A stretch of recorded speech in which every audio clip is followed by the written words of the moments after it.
सभी को नमस्कार।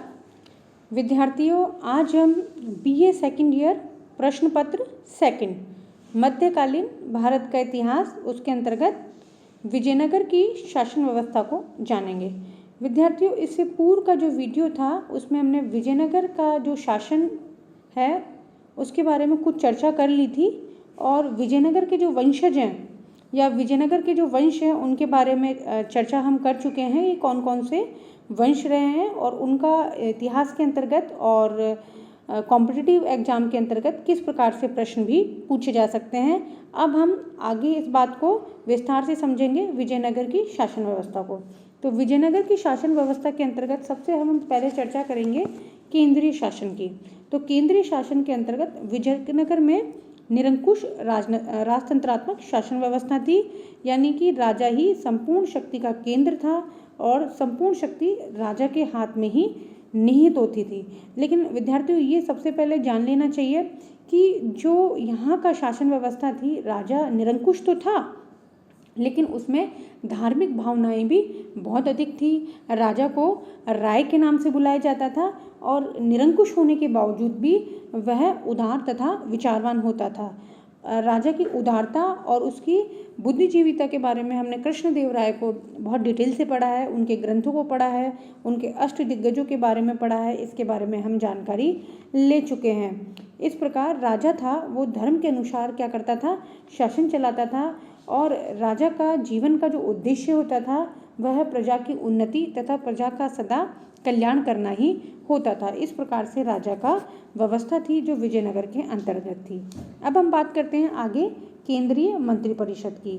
तो विद्यार्थियों, हम आपको बताना चाहेंगे कि राजा की सहायता के लिए एक मंत्रिपरिषद होती थी जिसके अंतर्गत विभिन्न प्रकार के मंत्री होते थे, जिसमें प्रधानमंत्री, सेनापति, कोषाध्यक्ष इत्यादि जो प्रमुख हैं जो थे अधिकारी होते थे।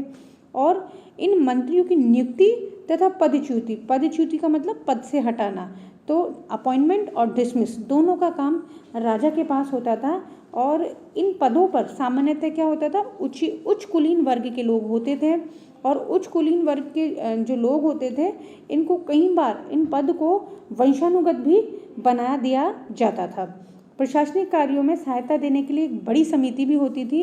इन समिति के अंतर्गत युवराज, विद्वान पुरोहित, सेनानायक, प्रांतीय अधिकारी तथा मंत्रि परिषद के सदस्य होते थे और ये एक सम्मति के आधार पर निर्णय लेते थे और इन निर्णय को सामान्यतः राजा को मानना पड़ता था उनके निर्णय को। लेकिन कभी कभी राजा इन समिति के निर्णयों के विरुद्ध भी निर्णय ले लिया जाता था।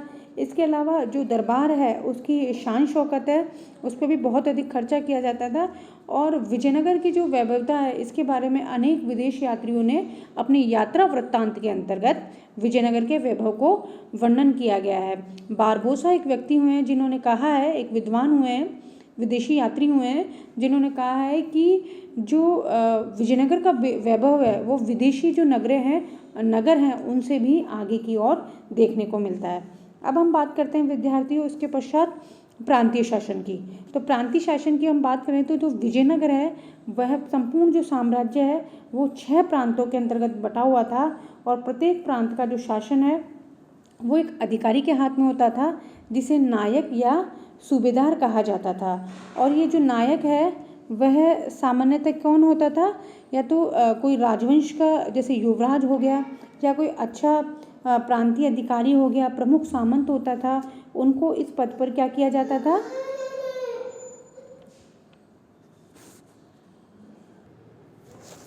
तो विद्यार्थियों, इसके अंतर्गत जो है 6 प्रांत थे, प्रांतीय अधिकारी हमने बताए। इसके अलावा जो राजा की भांति जो नायक है उसको भी प्रांतीय शासन के बड़े अधिकार प्राप्त होते थे। जिस प्रकार राजा को अधिकार प्राप्त होते थे उसी प्रकार जो है प्रांतीय अधिकारी है उसको भी अधिकार प्राप्त होते थे। वह अपने जो प्रांत है उसके आय व्यय का हिसाब भी रखता था और इस हिसाब को वो केंद्रीय जो शासन है या राजा के पास उसको उसकी जो डिटेल है वो भेजा करता था। और राजा का आदेश मिलने पर जो नायक है वो केंद्रीय सरकार की सहायता के लिए सैनिक जो बेड़ा है वो देते थे। जब जब राजा को इनकी आवश्यकता होती थी तब ये इनके द्वारा जो प्रांतीय अधिकारी हैं उनके द्वारा ये उपलब्ध किए जाते थे। विद्यार्थियों, एक बात और समझने की बात है कि जब जब निर्बल और अयोग्य शासक हैं, हमने जब विजयनगर जो शासन व्यवस्था, विजयनगर का जो राजवंशों का इतिहास पढ़ा तब हमने देखा कि निर्बल और अयोग्य शासक जब होते थे तब ये जो प्रांतीय नायक है उनका और अधिक उद्भव होता था। वह स्वयं जो है सर्वे सर्वा बन करके राजवंश को हथिया लेते थे और स्वयं ही सर्वे सर्वा बन जाते थे। तो विद्यार्थियों, जब हम समझेंगे इस चीज़ को कि निर्बल तथा अयोग्य शासक की स्थिति के अंतर्गत जो प्रांतीय नायक है वह अपना जो नियंत्रण है वो सत्ता पर कर लेते थे और ये सक्षम होने के कारण कई बार जो राजा था उनको भी इन पर नियंत्रण रखना अत्यंत कठिन हो जाता था। अब बात हम आगे करते हैं, जिला प्रशासन की बात करते हैं। तो जिला प्रशासन के अंदर सबसे पहले हम बात करेंगे कि जिले को वलनाडु कहा जाता था। ध्यान रखिए विद्यार्थियों, जिले को वलनाडु कहा जाता था और वलनाडु का जो अध्यक्ष होता था उसको नाट्यवर कहा जाता था। तो जो वलनाडु व्यवस्था थी इसके अंतर्गत जो उसका अध्यक्ष था वो नाट्यवर होता था।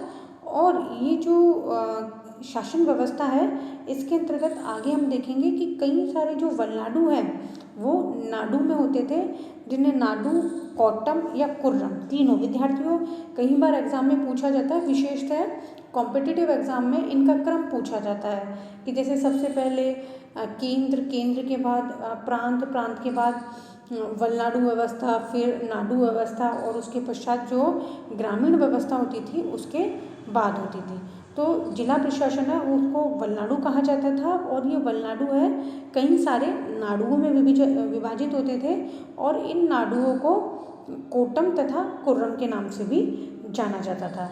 इसके अलावा प्रत्येक नाडु ये जो नाडु व्यवस्था है वो तहसील के समान होती थी और प्रत्येक नाडु को स्थल या सीमा में विभाजित किया जाता था और स्थल और सीमा है उसका छोटा भाग होता था गांव, यानी कि 20 गांवों को स्थल या सीमा कहा जाता था या 20 गांवों को मिला करके जो व्यवस्था की जाती थी उस व्यवस्था को स्थल या सीमा कहा जाता था। इसके बाद हम बात करते हैं आगे जो व्यवस्था है उसके अंतर्गत जो ग्रामीण व्यवस्था है उसके बारे में हम बात करते हैं। उसके अंतर्गत है जो प्रशासन की जो सबसे छोटी इकाई थी उसको गांव कहा जाता था और गांव एक स्वायत्त प्रशासनिक इकाई के रूप में नियुक्त किया जाता था, यानी कि जो गांव का प्रशासन है वो स्वयं के निर्णय के द्वारा किसी प्रकार का दबाव न होकर के जो कार्य किया जाता था, इस प्रकार की जो व्यवस्था की जाती थी वो गांव के अंतर्गत किया जाता थी। इसके अलावा वहाँ के शासन को चलाने के लिए बहुत इम्पोर्टेंट है 12 अधिकारी नियुक्त किए जाते थे। इन 12 अधिकारियों को आयंगर कहा जाता था। जो सामूहिक रूप से शब्द आता है कि इन 12 अधिकारियों को सामूहिक रूप से शब्द कहा जाता है आयंगर। इस व्यवस्था को आयंगर व्यवस्था कहा जाता था और कई बार ये जो आयंगर होते थे ये पद क्या हो जाता था, वंशानुगत होता था और इन वंशानुगत जो पद है उसके आधार पर जो व्यक्ति है पीढ़ी दर पीढ़ी क्या करते थे, कार्य करते थे और इन आयंगरों को वेतन के बदले क्या दी जाती थी, जागीर दी जाती थी और उन जागीर को एक विशेष शब्द मान्या कहा जाता था, यानी कि वेतन के बदले जो जागीर मिलेगी उसे मान्या कहा जाता था। सामान्यतः सरकार द्वारा जो गवर्नर होता था या सरकार का जो गवर्नर होता था वो गांव के शासन में हस्तक्षेप नहीं करता था, किंतु ग्रामीण शासन की देखभाल के लिए एक केंद्रीय मंत्री का जरूर कि एक केंद्रीय जो जैसे हम वर्तमान में कहें कि ग्रामीण विकास मंत्री हैं, तो इस प्रकार से महानायकाचार्य व्यक्ति है वो अपॉइंट किया जाता था जो ग्रामीण जो शासन व्यवस्था है उसकी देखभाल करे।